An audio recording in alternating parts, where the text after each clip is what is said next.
think it's What safe we'll to say do- we won't let Matt share his. Well, why I not? promise I'll put up lots of charts.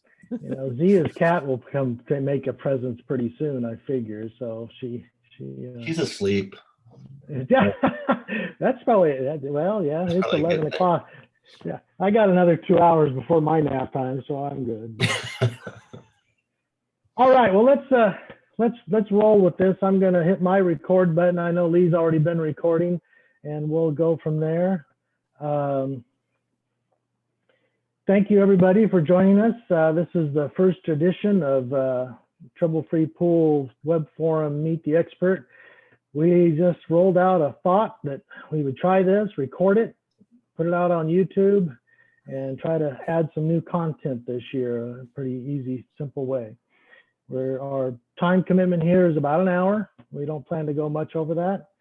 We've got 3 subjects that we hope to cover over the first 20 to 30 minutes, give or take, very widely. After that, anybody that has any questions about those subjects or any subject at all around the chemistry versions of the process of trouble-free pool, use chat.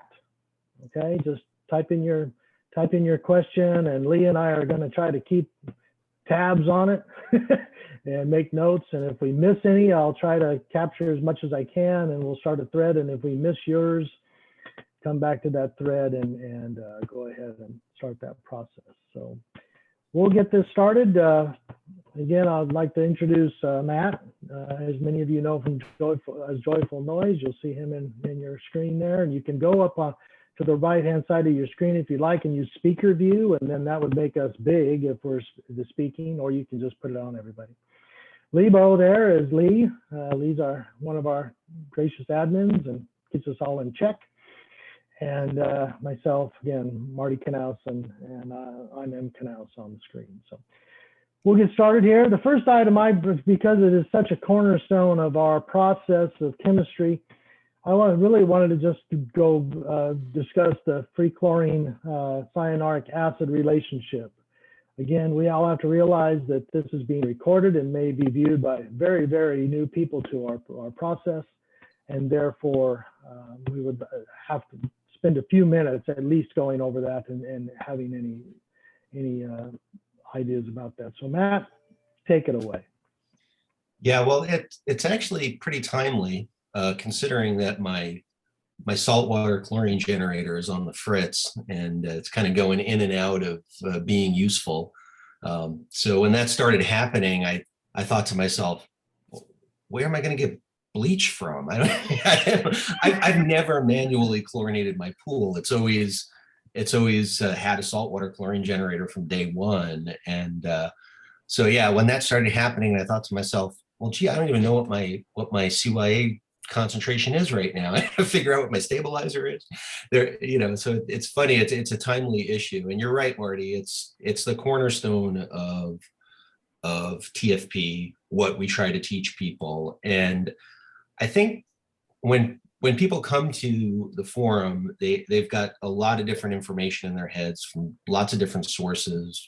Some people are reading things on Facebook, or they're hearing it from a pool builder or a service company.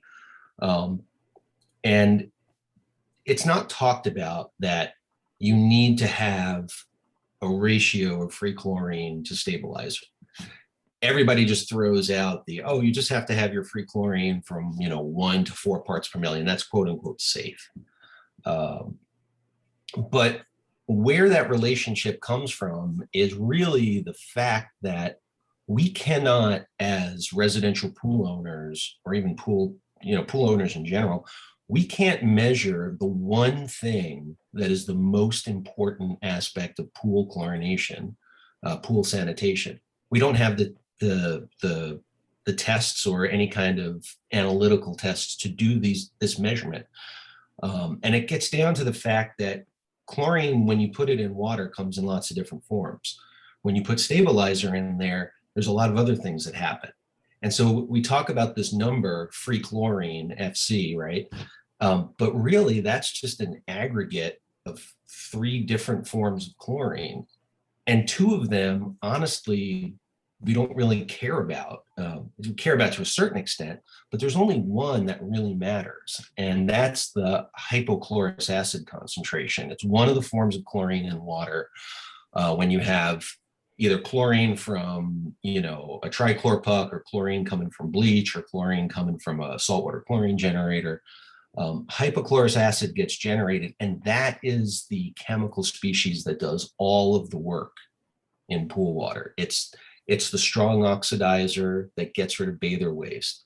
It's the sanitizer that destroys viruses, bacteria, algae. It's the one thing you would really love to know what that number is, but we can't measure it. So we're stuck measuring this number, this free chlorine number. And it really, in general, it's made up of three different components. It's the chlorine that's attached to the stabilizer. We call that stabilized chlorine, or chlorine that's in reserve. It really does nothing for you. When chlorine molecule sticks to that CYA molecule, you think of it like your gas tank. It's in reserve. It's not doing much for you. And then the other two species that exist are hypochlorite, which is a weak oxidizer and a weak sanitizer. It's not the best form of chlorine to do the heavy lifting. And then you have hypochlorous acid. But free chlorine measures all three of those at once. And you have no way of knowing how much of one or the other you have unless you sit down and do a lot of the detailed chemistry work. And that's where Richard Falk, everybody knows his handle on the forum is ChemGeek, way back when, 10, 15 years ago, did a lot of sort of the heavy thinking, a lot of the chemistry work to come up with all of those equations, all of those numbers, and to kind of give the forum a lot of these sort of rules of thumb. And really what it comes down to is the cornerstone of TFP is that if you can manage your pool so that you can keep a free chlorine to stabilizer ratio at about 7.5%, then that gives you more than enough hypochlorous acid concentration in the pool water to do all of the heavy lifting, all of the work that you need to do. And then, other things don't matter as much.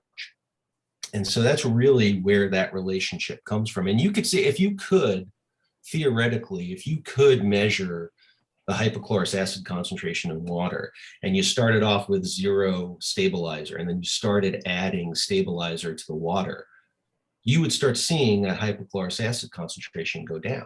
And then you would realize, you'd say to yourself, oh, okay, so if I keep adding stabilizer to the water, my hypochlorous acid level is going to go down, and it's going to get to a point where it goes low enough that it's not effective anymore. It's not at a high enough concentration to oxidize bather waste, to kill bacteria, to kill viruses, things like that. So if you could, you would see that free chlorine cyanuric acid relationship very clearly, but we can't. We only see the aggregate number, this free chlorine number, and that's really why people get into trouble with their pools, because they'll go out there and they'll say, well, I have 3 parts per million free chlorine in the water. My little tester says I'm good. I have stabilizer. They told me I put enough in, or maybe they're putting too much in, and they don't have that relationship in their head. And so when you tell them, well, yeah, even though you think you have enough free chlorine in the water, you might not. And then the wheels start to turn and people start to think about it more. So really, that's where that relationship comes from. It's free chlorine to stabilizer ratio is really just a way for us as pool owners, with the test kits that we have and the measurements that we can make, to say yes or no, I have enough hypochlorous acid in the water to make sure that it's sanitized, to make sure that it's oxidizing bather waste and all the other good stuff that it does for us. That's great, Matt. I'm curious. My question: we get a lot of folks come on and we'll throw out there, you need to raise your free chlorine up to slam level, right, to 40%, and they literally think it's going to melt their skin off. Yeah. Okay, so. And even just today, this morning, I noticed that someone had a 50 CYA, I think, and they came on. My free chlorine is super high. It's 7. Yeah. Right? So, I mean, somehow, right. I mean, maybe we need, I'm just asking for the general group and for the recording, what is the equivalent active chlorine or hypochlorous acid in 0 CYA that you might find in a public pool? Mm-hmm. You can sit down and you can use there's some calculators we have that we could do those numbers. And if you have no stabilizer in the water, no CYA at all, then as soon as you pour in chlorine, whether it's gas or liquid or coming from a tablet or a saltwater chlorine generator, well, actually probably not from a tablet because then you'd get stabilizer. That chlorine is instantly going to break up into hypochlorous acid and hypochlorite. And you're going to have a huge concentration of hypochlorous acid. I mean, a swimming pool that has 1 part per million free chlorine and no stabilizer in it, if I remember the numbers correctly, has 15 times the amount of hypochlorous acid in it than in a TFP pool, where we keep it at about 7.5%. And you can feel it. Anybody that's ever gone into a public pool feels, and especially because a lot of public pools don't use stabilizer. Sometimes the health code doesn't allow for it, or it's very low and they're not allowed to use a lot. You feel it. You walk out of that pool, you can smell the chlorine on your skin. You can feel it in your, just in your hair. Everything feels crunchy and weird, and it can get pretty strong and nasty.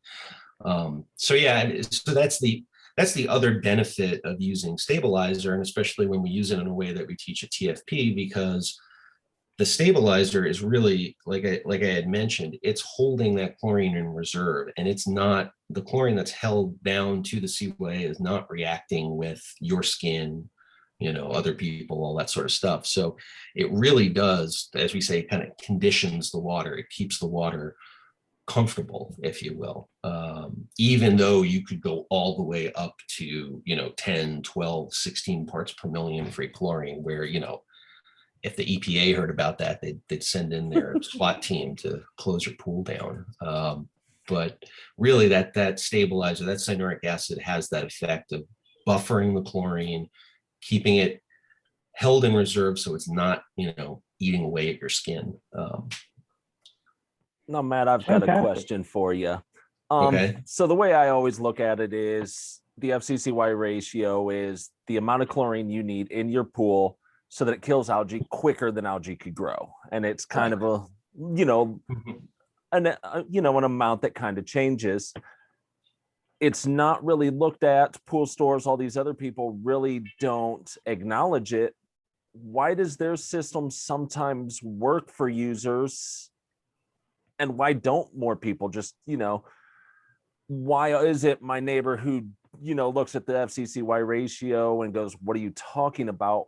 Why is their pool able to be clear-ish sometimes? Really, chlorine is a great sanitizer. It keeps water clear and clean. Even when you aren't doing things right, there's enough chlorine in the water to kind of keep stuff at bay.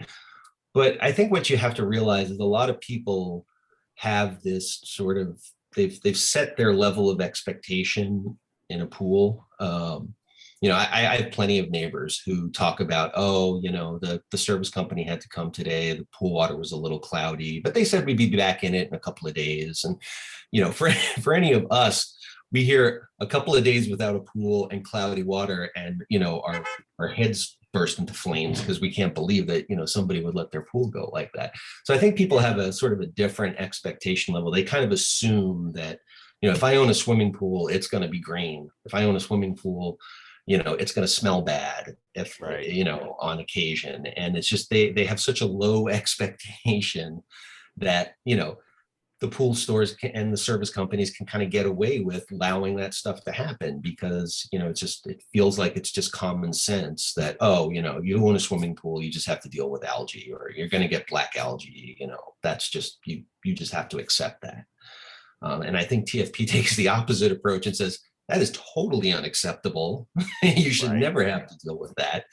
And I tell people all the time, I said, I've owned a pool for over 8 years now. And I think it's been maybe like a little cloudy once, and I've never had green algae in my pool. And they kind of look at me like, are you nuts? Or, you're lying to me or something. Yeah, I don't That's not think I could possible. say the same. Every year up on opening, ours is almost always green. I'll say it right there in the camera. Ours is almost always green, but I know we're high But you in know iron. why? We've got a lot of rust in the water. So we find it more beneficial to just dump every last little drop of water from that cover from over the winter, even though we know it's full of who knows what. We just dump it all right into the pool and then we clean it. So Yeah. Yeah, and it's regional too in a way. I mean, I keep my pool open all the time. I manage it all the time. So I kind of have an expectation that it even, in January when it's 32 degrees out, it should still be available for use. right. But if I lived back east, I grew up in New York. If I lived back east and I had a pool and a vinyl pool on the ground, yeah, I would close it in the winter and fully expect to see it a little green or funny looking when I opened it up in the winter or in the spring. So, there's just it's just that expectation level of during the swim season. Right. And especially where you live, Lee, and for folks that are, in the Northeast, you've got 10 weeks that pool is going to be operable. The kids are going to use it. I don't want a single day to go by where I have to wait for it to not be cloudy or for the green to go away. I mean, that's terrible to have to do that. And people kind of they get used to that. They get into that mindset that, well, it's okay if it's gone for a week or two while it goes green. Like, really? Not with my kids. We have a question from Chris. Set sail soon, as many of us knowing by. Matt, can you also speak to disinfection of pathogens in addition to algae? Oh my, I think Maddie's on the line, if I remember right, and she probably will bring out some form of creature to show us. I always make the joke that people think their swimming pools are going to be the source of the next Black Plague, and it's and I understand our pools are out in the open. We live in an open environment, and everybody occasionally sees the bird do it, and nosedive into the pool. And I found all kinds of dead critters in my pool, snakes and squirrels and all kinds of things, and it's never really bothered me a whole lot. Because I know that, we have enough chlorine in the pool to kill algae, and it's actually a bit harder to kill algae than it is to kill bacteria or destroy viruses. There are some things you have to worry about. There are some pathogens like Giardia and a few others that they form spores, and those things are impossible to kill with chlorine. But the other thing to remember too is if you're in an open pool and you leave it open, you got a lot of sunlight coming into that pool, a lot of UV. If you're following TFP, you've got more than enough chlorine. I'm not so worried about those types of pathogens. People feel like, oh, it could happen to me, but it's pretty rare. I think if you look at the statistic, I know the CDC collects data on that sort of stuff, some of the weird diseases that people can get. And I think the incidence of, I think they call it, recreational waterborne illnesses.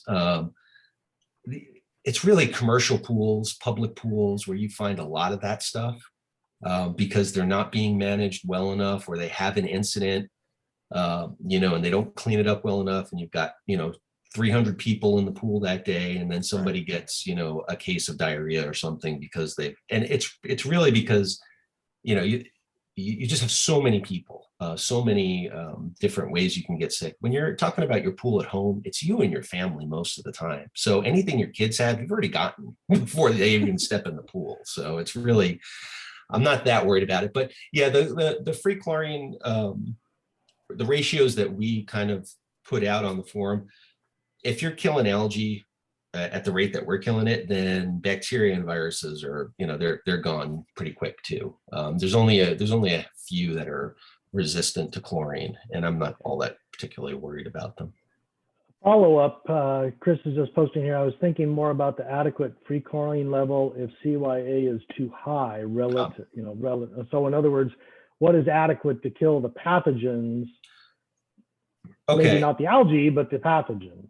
Well, and again, it's variable because it depends on what you're talking about. Algae, and funny enough, it's actually not that easy to find a lot of research on, chlorine and killing algae and stuff like that, because people who are looking at algae aren't necessarily looking at pool water. They're looking at seawater and other things. So they, Right. nobody goes around dumping lots of chlorine into the ocean. The numbers, usually what we say, a rule of thumb, and you can see that you can find a lot of this information on the TFP website. If you're about anywhere from 50 to 100 parts per billion hypochlorous acid concentration, that's usually more than enough to kill algae. And then that's certainly more than enough to kill pathogens, bacteria, and viruses. And as you point out, Chris, as long as the CYA isn't too high, because there is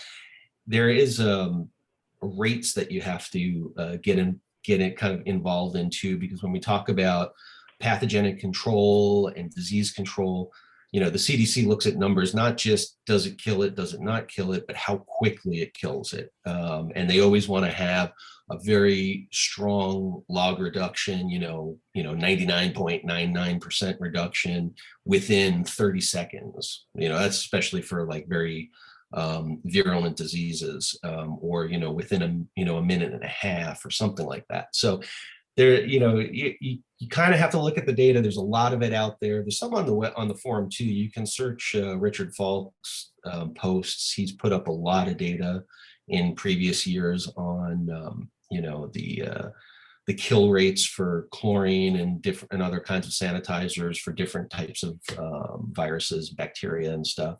And you find that what we preach as a good level, it's usually good enough to take care of all of that. Okay. Now, how Kate, exactly does this work? Is it cheaper than most other methods? Is it more expensive? What's the price tag? Because that's something everybody cares about. Oh, well, everybody, people can put up their numbers of what they spend on chlorine a year. I really think it comes down to when you practice the TFP method of pool care, you're somebody who's doing a lot more preventative maintenance on your pool. You're in a much more proactive stance, if you will. And so you're finding out the problems and the issues before they become expensive headaches and nightmares. If you're spending money on bleach or liquid chlorine for your pool, and you're chlorinating every week, and you're keeping it at the right levels, and you're not having any kind of massive chlorine demand, I think most people come up, it's a couple of $100 a year to, in terms of chemicals. Depends on where you are, right? I mean, their chlorine costs, there's different costs all around the country. And you kind of compare that to people who just come out of a pool store and just spent $300 on a couple of bottles of potions that they sell you, and you're like, well, you just spent my entire year's worth of chlorine. Now, in my case, where it's a saltwater chlorine generator, it gets a little bit dicey to figure out, because you got to factor in electricity costs and pump run times and stuff like that. But again, on the forum, we have a couple of articles on the sort of the economic comparison, and it's really all a wash, whether you're using a saltwater chlorine generator or you're dumping in liquid chlorine every day, or maybe you're one of those fortunate few who can use tablets because you get a lot of rainwater and you've got good water coming to fill your pool up with. Most people are going to be spending a couple $100 a season on chemicals, and that's pretty cheap compared to the general pool owner population, which is spending thousands. And if you have a pool service, God bless you, you need like a third job or something to pay for the pool service, because especially in my area, they've gotten really, really expensive. So we have a question from Kay Hoyer. TFP recommends CYA of 70 to 80 for saltwater generator. Is this solely to reduce the runtime and/or percent to conserve the cell, or is there some other reason? It's the science behind it is not as clear. What we've found from anecdotal evidence, and I know this is true in my pool for sure, when the stabilizer level is on the lower end of what TFP recommends, like in the 30 to 50 part per million, it seems like I can't keep chlorine in the water. It really, it's like my chlorine generator can't keep up. But as soon as I'm above 70, it's fine. it stabilizes and it holds chlorine. And there's been a lot of back and forth about, what's the mechanism behind that. But, and I obviously I'm in a very sunny place. I have a lot of sunshine on my pool all the time. So, any chlorine that's generated needs to get protected. And so, I tend to have a higher, but really when I know this every year, because usually around July, I'll start to see, like the end of July, I'll start to see my chlorine demand go way up. Like I'll notice that even though I've left my saltwater chlorine generator at the same output, my free chlorine levels are going lower and lower. And sure enough, every time I measure it, my stabilizer is down below at 60 or 50 parts per million. And as soon as I bring it back up, sometimes I'll use tablets, sometimes I'll use granular CYA to bring it back up. As soon as I bring it back up, the free chlorine levels go right back up to where they should be. And I'm not running my pump 16 hours a day. I'm not running my SWG at 100% output, So really what we found on the forum, just from all of the people that have gone the way of saltwater chlorine generators, that you really need to have a higher stabilizer level. It keeps you from having to run the pump 24 hours a day. It keeps you from having to run the chlorine generator at really high outputs, which again shortens the life of them. We can probably do another segment in the future on saltwater chlorine generators, because it's a big topic, especially nowadays, because it seems like everybody's building a pool, at least around here, and tablets seem to be in kind of a shortage. Yeah, we actually had two responses, but one from Chris again and from Kelly, just about sunny climates, and I'm in the same boat, right, as Matt. I mean, I live in probably almost higher UV impact than he does, but sometimes, I would imagine that upper climates like Michigan and Canada might be able to get away with lower CYA levels. They might be able to, I don't know. But just to kind of put it in context, I'm here in Ohio, and our pool has almost no shade. Granted, I do manually dose. I end up doing I'm able to run 30 to 40 almost all year. My FC loss per day is less than 2. Yeah. So. Right. And Woody just chimed in and said 60 CYA minimum in Texas just using bleach. So, right. So it's very climate driven and UV driven, those places that get a lot of clouds probably don't have as much effect, and as Matt knows, we don't get much of that. So he gets more than I do in the summertime because of the monsoon. We don't hardly even get those, but regardless. Well, we've gone 30 minutes here on our first subject, which is fantastic. Had some great questions. I'd say we wrap this section up and we jump to the next one. Okay. The next one is why you should use muriatic acid versus dry acid. Okay. Basically to illustrate the difference in how the chemicals behave, et cetera. So if you could give us some input on that. Yeah. So for terminology's sake, muriatic acid, hydrochloric acid, that's what we use in our pools that we recommend. It's a liquid. Usually you get it at about 31% concentration. That's the highest concentration you'll find in a commercial form that's available to the general public. I worked in chemistry labs before where you can get it at higher concentrations, but that's, that's dangerous stuff. So there's that. And then your other option is what they call dry acid, which is granular sodium bisulfate. Essentially it's an acid sulfate sauce, acid sulfate salt, sorry.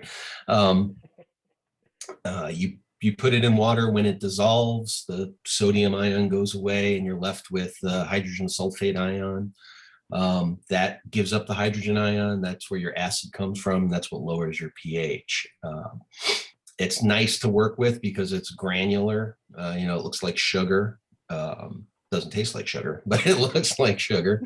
It dissolves pretty easily in water. So it seems like on the face of it, you would say, oh, wow, that's great. A granular stuff. I could just kind of sprinkle it around my pool and I don't have to deal with, liquid splashing around or my deck getting destroyed by muriatic acid. But the thing to remember is you always got to keep in your head, what's being left behind when you use it. When you use muriatic acid, what's left behind is a chloride ion.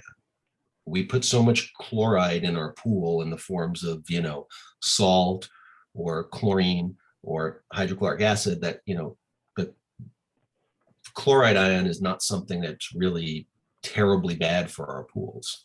Doesn't bother us as humans. Our skin is resistant to it. So it's a very benign thing, residual to have in your pool. On the opposite end of that, with dry acid, you're leaving behind sulfates. Now, sulfates in and of themselves aren't toxic or dangerous at the levels that we would use them. They're not bad, but they do have their problems when it comes to really two things: corrosion, and then cement and cement structures. Sulfates over time will enhance certain kinds of corrosion in stainless steel. So if you were to use a lot of sulfates in your pool water, you would start to see things like, like handrails and ladders and stuff like that are made out of stainless steel that you thought, oh, they're marine grade, they'll last in water, and then they start to rust on you, and you start thinking to yourself, what's going on there? In cement, in the world of cement, anybody that's worked with a lot of concrete or cement knows that sulfates are bad for it. If you have a sidewalk and you get lots of sulfates on it, you'll eventually there's a lot of details to the chemistry, but it's something that the industry calls sulfate attack. Essentially, the sulfate gets into the cement and then damages the cement structure over time and causes cracking and spalling and all kinds of bad things to happen. And remember, a lot of pools nowadays are made out of cement. There are gunite structures and they are coated with plaster. That's all cement material. So sulfates in pool water is probably not the best. And then, of course, we have saltwater chlorine generators. Sulfates, you'll find all of the manufacturers in their manuals, they will state very explicitly, do not use dry acid as for pH control in a pool that has a saltwater chlorine generator. And that's because of the details of the unit itself. It has plates in it that are coated with a special metal catalyst, and those coatings are very sensitive to sulfates. Sulfates will dissolve them over time much more quickly than chloride will. So that can actually end the life of a saltwater chlorine generator very quickly if you use sulfates. Now, one place that I'm not too concerned about dry acid with would be folks that use it in hot tubs. Again, with the caveat that, two caveats: one, that you don't have some kind of drape over saltwater chlorine generator in your hot tub, and that you're actually doing the right thing and you're exchanging the hot tub water every 2 months or so. The heater in a hot tub could potentially get attacked by sulfates, but I think for a lot of hot tub owners, using dry acid is just a lot easier than having a big old jug of muriatic acid around and having to try to figure out how to put, a half a fluid ounce of, of muriatic acid in their, 350-gallon hot tub. So in a hot tub, dry acid's not a bad thing to use, just as long as a person is, getting rid of that water and refilling it every couple of months. What about just the handling of it? There's a lot of people come on, very scary about handling of the muriatic acid, the hydrochloric acid, the fumes, the getting it on you, storing it. There's lots of things there that can be unpacked. I mean, you have to be careful. Any chemical, we always say any chemical can be dangerous. You have to handle them well. Muriatic acid, hydrochloric acid, actually, in terms of skin contact, is not very bad. I've gotten it on my hands. You can actually get it on your skin, and it will be a long time, minutes, before it will cause any kind of irritation. And that's just because of how, the sort of the biology and chemistry of how your skin works. It doesn't attack skin very well. Now, it is dangerous to your eyes, so you want to make sure that when you're handling it, you're wearing some kind of protective eyewear. Having a pair of plastic goggles, that probably would work the best. So you don't want to get anything splashed up on you. The fumes, when you open up a bottle of strong muriatic acid, it smells like mustard vinegar a concentration that you've never smelled before. It doesn't, I'm not scared of it. I mean, I certainly turn my head when I smell it, but it doesn't cause me to have any anxiety about it, because I know it's one of these things where the odor threshold is much, much, much lower than the threshold at which any kind of tissue damage is going to occur. So when you smell it, you're smelling it at a level way before it will ever hurt you. But people get anxious about that, and they kind of freak out sometimes about it. They're like, I sniffed muriatic acid, I'm going to go to the hospital and die. And it's not that bad. I mean, yeah, you don't want to sit there breathing the vapors in all day long, that's for sure. But if you're outside in an outdoor area, swimming pool, the breeze is going to take it away, and you'll be okay. But it definitely does cause, it causes a reaction when you smell that. It makes your head go back. It makes you want to turn away, and that's a very good thing. That's your body protecting itself. So you want to be sure. Just really, if somebody wanted to wear gloves or something while handling it, I'm not going to give them a hard time about it. Me, I'll just handle it with my bare hands. It doesn't really bother me. But if you wanted to wear, some plastic gloves or something, or some dish gloves that you should use when you're washing the dishes while you're pouring it, that's fine too. Just eyewear is really probably the number one with that, because you don't want to get it splashed up into your eyes at all. It can damage your cornea and give you a lot of problems with that. But dry acid, there's really not a lot of I think most of it is granular enough that there's not really a dust hazard with it. I mean, maybe if you had a big bucket of it and you got to the end of the bucket, all the little stuff at the bottom would accumulate, and then you might get a little bit of a dust problem with it. But it's usually pretty big granules. So it's not really a hazard in that sense. I mean, if you put it in your hand and you let, sit in your hand and let the sweat interact with it, you might get a little bit of pain from that. But it's not going to, just in its granular form, it's not going to present a big hazard. I mean, obviously you don't want it like sprinkling it all over your landscaping and everything, because it'll kill your grass and stuff. But, as far as safety wise, it's probably a bit safer to use something in a granular form that you can easily control, as opposed to a liquid, which will kind of get all over the place. But, right. Now, let's just assume you are out there adding it and you do get some on. And I think this kind of pops into Kelly's question as well. What's the easiest way, if you are adding muriatic acid, to avoid getting it on you? And if you do get it on you, what should you do? If you get it on you, jump in the pool. Fair enough. No, I mean, I've noticed sometimes because I'm bad. I don't follow the rules. I will actually take the big jug and I'll pour it into a little measuring cup that I use, and then I'll pour that measuring cup into my pool. I have gotten it splashed up on my arm and not realized it. And then, a minute or so later, I start feeling it. It feels like a little like itchy and scratchy. And I look down at it and I can see it's there. I just dunk my arm in the swimming pool and it goes away. Right. So, I mean, you have a giant bucket of water right there. Just jump right into it if you get. Obviously, like I said, you always want to wear safety goggles or something to keep the splash from your eye. But if it ever did get in your eye, the quickest thing to do is jump in the pool and hold your eyes open while you're underwater, and that will neutralize it mostly, and then go see an eye doctor, because you probably need a little bit of medical care at that point. Yeah, so what Kelly asked, as he said, was talking about the proper method for adding muriatic acid to the pool. We get a lot of, especially new folks say, oh, I put it into a bucket and dilute it, and then I walk around and splash it in different places, and I beg them to just don't do this. I mean, you're just begging for spilling it or getting it on you or whatever. I mean, you're pouring 8, 10, 16, 24 ounces of this into 16, 20,000 gallons of water. It's going to disperse, right? I mean, if you want to brush it, fine, but so.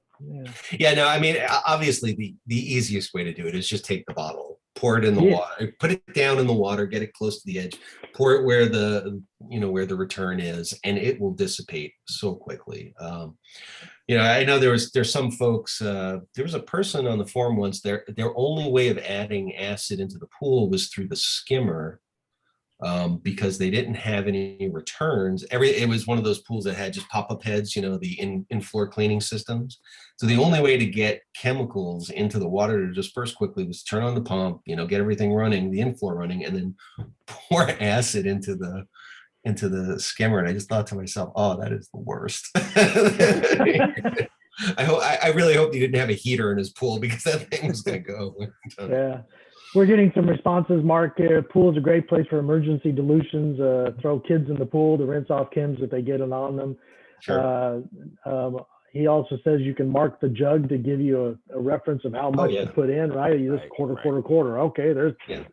And the thing about pH control to understand is, this thing is a logarithmic scale. So you can, if you're pouring in 16 ounces and you actually pour in 20, it's not going to make a huge difference. No. So, especially if you have any alkalinity at all. I mean, it's, pH is one of the things you don't really have to worry about overdoing it on unless, unless you really want to. Just come close. Yeah. Enough. And Diane brings up, why is it that we hear people come on and talk about acid slug to reduce alkalinity?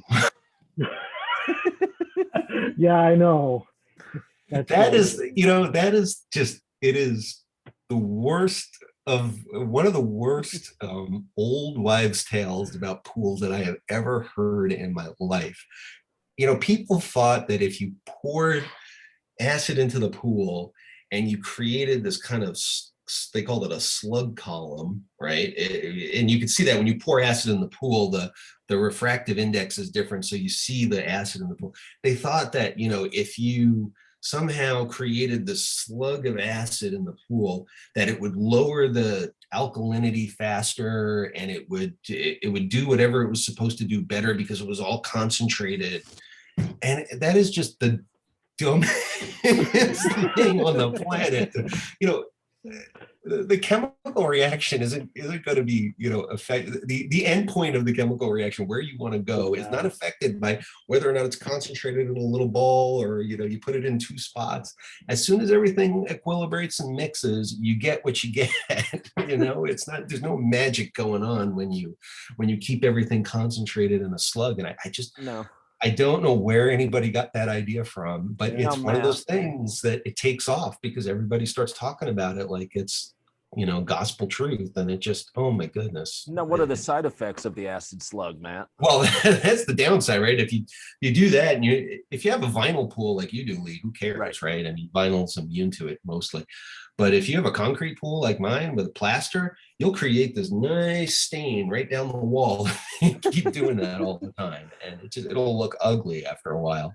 Yeah. Kay Hoyer brings up the fact that storage is a big deal. He says something on the outside, but I find just the fumes from it itself can corrode things. So absolutely, it is best to keep outside in a covered plastic barrel or bucket. I've got. I'm bad. I get my acid in a 4-up refillable from a local pool shop, and it comes in a chemical carrier, like the kinds you see on the back of pool service trucks. Right. I just leave that carrier on the other side. I have like a little corner on the other side of my wall where the kids can't get to it, the dog can't nobody can get to it. I just leave it there in the bucket, and I leave it out. It's out in the sunshine all day long, and I don't bother with it. If I had to store it near the pool, I'd put it in one of those Suncast resin boxes and probably put a little lock on it. But I would also, you want to keep it away from anything metal. When I first started with working on my pool, I had them in the garage, and they were near a metal rack that I had. And within a month, there was rust up the side of the rack. So you want to keep it outside if you can, and just find a nice, quiet place in the corner of the yard where nobody goes, and just keep it there. Right. Just some other things about keeping it in a 5-gallon bucket with a lid and things like that. So that's fine for somebody that just keeps 1 gallon or whatever. So Any other items on the acid, or else we'll jump to our third and final. We're about 15 minutes away from our time commitment, so we're doing wonderfully. Yeah, I think we've hit the acid topic. Let's go to the next one. Great. The next one is really around at pool opening. Many folks, especially obviously we down here in the South don't close our pools, but up in the North, people close their pools. Lee is one of them. And why do they find that their CYA has disappeared over the winter? Yeah, that's an interesting topic. It happens a lot. For me, my CYA disappears over the summer, but but and I think there's a lot of reasons, and sometimes it's a mixture of them, and it's not always obvious what's going on. One of the biggest things, and people don't realize this, but it does happen a lot, is just the stratification that happens in a closed pool. When you drain a pool down, cover it, and then you kind of let it over the winter time, it'll fill up with either snow melt or rain, or in Lee's case, he'll dump all that cover water into his pool. That's all fresh water. Right. Water does separate out based on its, how much dissolved solids are in it. So, you take that old pool water, you sort of have this slow fill process, and then you'll get water on the top that really is much more pure than the stuff on the bottom. And it'll stay that way for a good long time. If nobody's jumping in and mixing it, if there's no pump running, water will stratify a little bit like that. And so sometimes people will make the mistake of they'll take a sample from the top of the pool, not realizing that they're pretty much sampling, snow melt and rainwater. And then think, oh my gosh, my CYA is gone, but it's really not.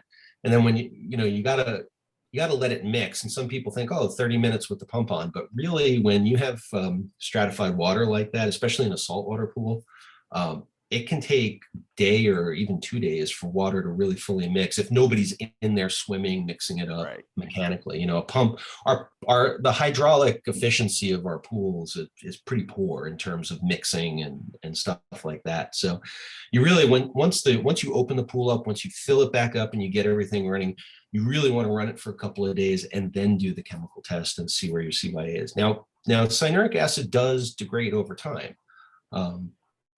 Chlorine itself oxidizes cyanuric acid. It does happen. There's plenty of chemistry on the forum. You can look it up.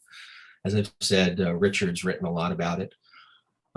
So like in my pool, for instance, because it's out in the sun, a lot of UV, a lot of chlorine in the summer, I do get a pretty substantial loss rate of stabilizer over the summer. For a person in the wintertime, it could just be, they brought their pool up to shock level, they let it sit there, and then over time, that chlorine is not just reacting with algae or anything in the water, it's also going to react with stuff that's in the water already, organics, and cyanuric acid is one of those. So you can get a little bit of loss that way. And of course, you can have bacteria. There are bacteria that will take cyanuric acid and convert it into ammonia. You would hope that you would also have the other bacteria that then take the ammonia and convert that into nitrogen, but that doesn't always happen. So sometimes people will open a pool and they'll see a big chlorine demand. They're like, I'm pouring in jugs of chlorine, but I'm not reading anything. That's usually a sign of ammonia, but that's not as, it doesn't happen as often as you think it would. But it certainly does happen enough that it can be an issue. Right. And you can get a substantial loss of cyanuric acid from that. And it seems so it's really this. What's that? Seems like also whenever it is ammonia, it's also followed with a green pool. So I mean, the user's already dealing with having to slam the pool and everything. So it's just kind of a kill two birds with one stone, just slam. Yeah. And there's actually bacteria and algae out there that can utilize cyanuric acid as a food source in a way, as an energy source. So it's a whole mixture of things, but really the most important thing to do, again, this always goes back to what we teach, is just testing. Go back, get the pool started, fill it up, run it for a while, and then test the water and see where you're at. Hopefully you don't get ammonia in your pool, because it's a pain to have to try to neutralize all that. But if you do, it's possible. I had to deal with it last year. Yeah, everybody gets it. I mean, where we are, I think Marty and I are, lucky in some ways that we never have to close our pools, but blessed in some ways, cursed in others. So, and it seems like just another thing that I've at least noticed, at least in my area up in the north, saltwater generators still aren't a big thing. A lot of the pools in this area tend to be older. Most of them use manual dosing still, in which I've noticed, especially on those following TFP recommendations, they tend to use a lower cyanuric acid level, which is what we want. So let's just say the user closes with 30 parts per million. Come wintertime, all that fresh water, everything gets dumped in, plus some breakdown. The user might open up and still have, say, 10, 15, 20 parts per million, and just the test doesn't read it. It's very difficult. I've noticed this in my pool. It's very difficult to test below 20. It might not even be possible. I'm not sure. So that's another thing. If a user is opening and saying, oh my gosh, where's my CYA went? You might have 20. It might be there and just hard to find. Yeah. And that's always a problem with cyanuric acid because we don't have a very good test for it. You know, when you do get to that situation where you think, oh, I don't have any stabilizer in my pool, well, you know, add it in slowly. Do 10 parts per million at a time until you feel like you can get it up to that right level, because you definitely don't want to dump in a whole big bunch, and then now you're dealing with the other end of the problem. So right, and the specificity, the specific test results some folks give, they go to a pool store or some of these other color Q, that kind of thing. That's not realistic. That's just a number. I mean, let's be honest, right? I mean, it all depends on, you know, if they're using, you know, I don't trust those units as much because I know that they can get out of calibration pretty quick. At least with the melamine test that we have in our test kits, it's a pretty good visual. You know, you see the water cloud up, so you know that, okay, there's some in there. And then just trying to find the right, you know, that right balance of sunlight to help you, you know, visualize the dot. It takes a little bit of practice, but once you get to it, it's, you know, you can manage it. I trust I mean, there's some digital testers out there that can do a very good job, but you have to be willing to spend, you know, several $100s for them and keep them calibrated and use standards. And it's just, you know, for a residential pool owner, that's just not worth it. Yeah. Just go swimming. Of course, Woody comes in here and says, Woody comes in here and says, when are you, Matt, going to invent the perfect tablet with something inert that chlorine combined with and no side effects? It is. It just comes in a jug. It's about that big. Yeah, it's about big. Yeah, he's supposed to make it. I haven't seen any. That area. It's. I haven't seen any saltwater cocktails. generator is you know, that's the perfect solution in my mind. I haven't seen any virtual cocktails here today. So you know, people have a lot of options. I always say this, you have to really like think about, and you know, Lee and I have had this discussion before. You know, some people can use calcium hypochlorite, and you know, if you happen to have some gold in your pocket, you can get the lithium hypochlorite. There's other chlorine sources out there, but the problem is the vast majority of pool owners really can't use them on a regular basis. And so, you know, if you want the least, the process that involves the least amount of you handling anything, get a saltwater chlorine generator, and then you'll, you know, you set it and forget it, and then you only tear your hair out when it decides to die on you. Yeah, exactly. That's all right, Matt. Anything else on this? I've got a couple general questions that have popped up. Are we ready to try to grab those before we close up here? Okay. Let's see. Candace. Okay, let me go back here. Jason Todrick. Says he's pretty new.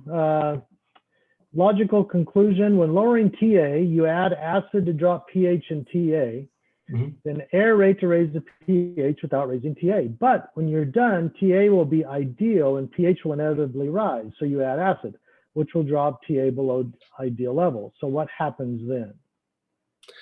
Well, so the thing to understand is that at any given alkalinity, I mean, let's talk about just the one part of it that matters, is the carbonate alkalinity. At any carbonate alkalinity level, there's a ceiling at which the pH will rise to. And that, you know, whether it's 10, 20, 30 parts per million, that ceiling goes up. Ultimately, you get to about, I think, about pH of about 8.6 when you have very high alkalinity, sometimes as high as 9. Yeah, so you're always going to be kind of juggling, if you can, you're always going to be juggling that TA as well as the pH. But for a lot of people, you have to understand, you're adding water to your pool, unless the vast amount of fill water that you add to your pool comes from rain. Anybody using a hose to fill their pool up is going to be adding alkalinity to it, because most of the water in the United States has some carbonate alkalinity. There's only a few areas of the country where you get really low alkalinity groundwater. And so that's part of it, right? So in my pool, for instance, my alkalinity, I actually wind up not really paying attention to my pH all that much. I really pay attention to my alkalinity more. It's always rising because my fill water is, it's got 120 parts per million alkalinity to it. And it's all carbonate alkalinity. So, anytime I'm adding water to my pool, which is most of the time, there's always this pressure, this constant rise in alkalinity, which is always kind of pushing the pH up. So really, adding acid, I can kind of keep a lid on it because I know there's always alkalinity being added to pool water. It's very rare to have a pool that you don't have to add water to, and when you do add the water to it, it doesn't have any alkalinity in it. So that's why it's really kind of important to keep an eye on both. I mean, pH can swing around a lot, and it's okay. It's not going to kill you. It's not going to destroy your equipment, like people get told. But definitely keep an eye on alkalinity, even if you're only measuring it like once a week or something, because you really don't want that to crash, and then you have all these weird problems that show up. And I know when we were working on some of these recommendations a few years ago, I know Matt, I think you were involved in it. The other one was On Balance, Dave. A few of us behind the scenes that were really coming up with these recommendations. The biggest thing we always want to stress is with TA, don't stress about it too much. Yeah, you need to be concerned about it, but if you're high and it's just a little bit high and you're not using a bunch of acid, don't worry about it too much. Kind of play it by ear. So when you're coming towards the top end of those ideal levels, or maybe you're even just within the recommendations and such, don't lose sleep over it. Just go swimming. Yeah, drive pops in, of course. Why is pH much more stable at 50 TA versus, he must be looking at old recommendations, 90 to 120 like we recommend. I think we don't recommend that anymore. It's 50 to 90, if I remember right. No, I think the reason we used to recommend 90 to 120 is we used to really acknowledge pucks. We used to have, here's levels that if you have, if you are using pucks, this is what you want to do. A couple years ago, we really looked at it and went, we just don't want to acknowledge them anymore. Let's just, if we could ban them from the dictionary right now, I think all of us are in agreement. We probably would, especially for the new users. So when you've got 90 to 120 for TA for users using pucks, I'm sure Matt could pop in more with the science, but that's kind of why we've switched some.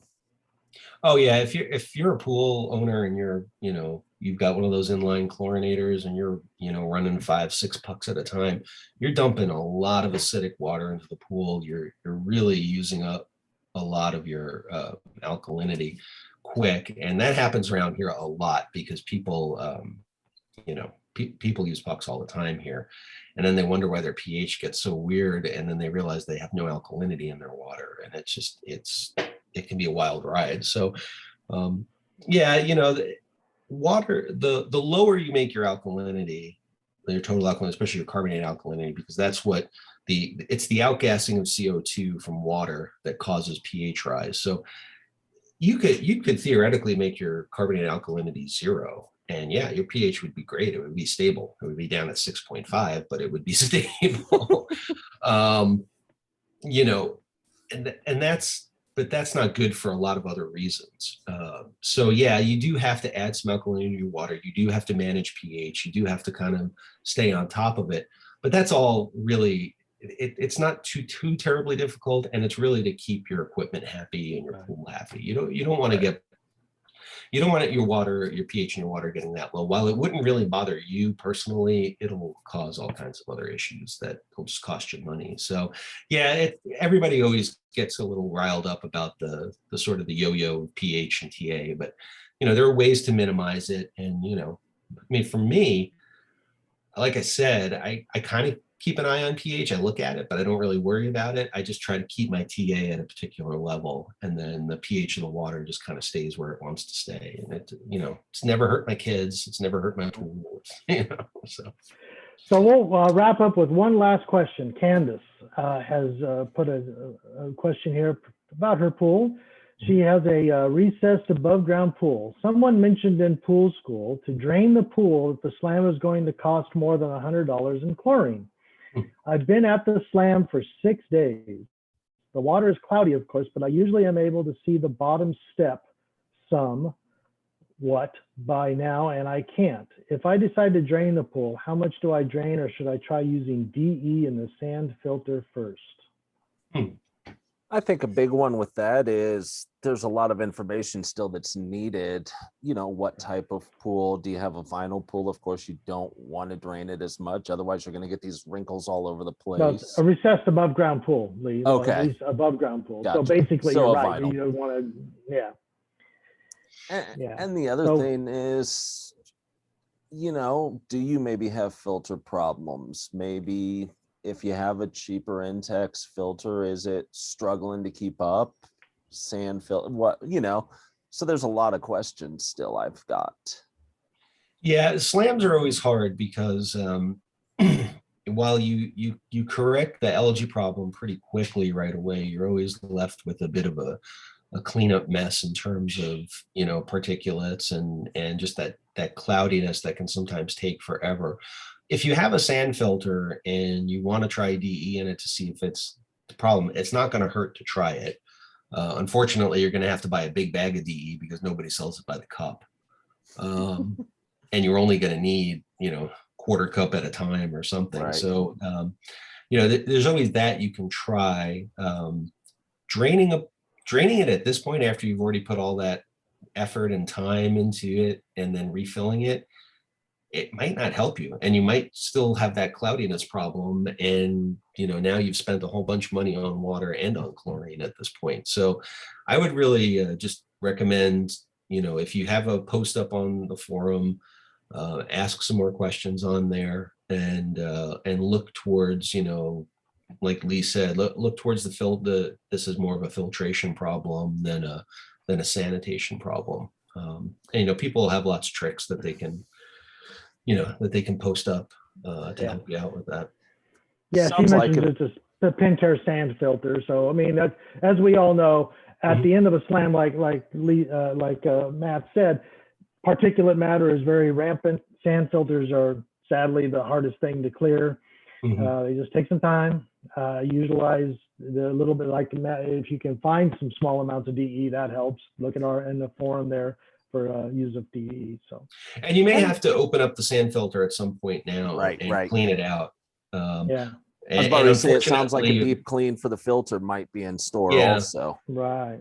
Yeah, so you can have that deep clean. The other problem is, unfortunately, with the sand filters, a clean sand filter doesn't really filter very well. It always needs a little bit of dirt to make it work better. So in that case, if you were to go through that process of deep cleaning the sand filter, then it might be a good idea also to see if you can find that DE. Try the DE in the sand filter and see if that clears up the water. Right.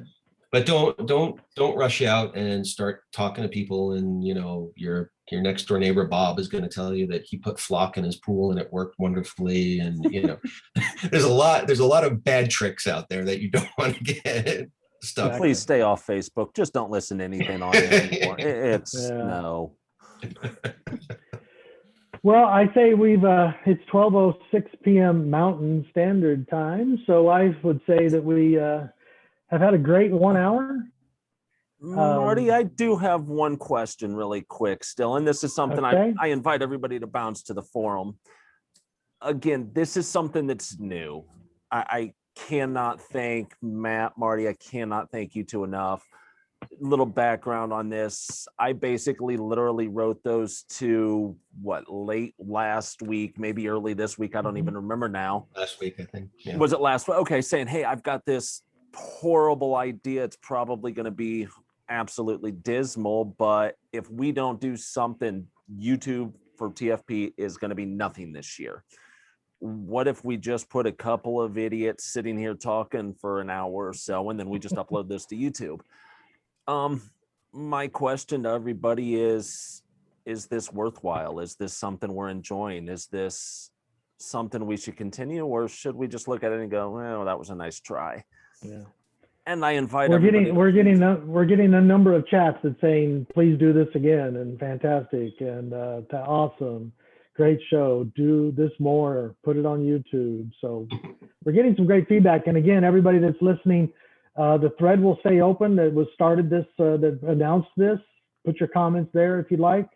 And I'll keep it open here for a little while longer, and then probably lock it up so that we don't have a lot of extraneous stuff put on it. But, and yeah, if you have any ideas for the next one, give them to us. Right. What would be some great other subjects. But again, I really thank you, Matt. I mean, a wonderful, wonderful discussion. I think this is going to be great to put out there, and everybody can see it. So thank you too for participating, and thank you for I believe we peaked at 28 participants. Oh, great. And that is fantastic. I was guessing 10. I was like, yeah, we hit 10 even before. I'm like, this is great. Let's just quit now. We're done. We really appreciate all of you being here. So for sure. Thank you. With that, I think we'll wrap it up and end this meeting. And I appreciate everybody's time. All right. Thanks, guys. Thank you guys much. Take care. Yep. All right. Bye. Take care. Bye-bye.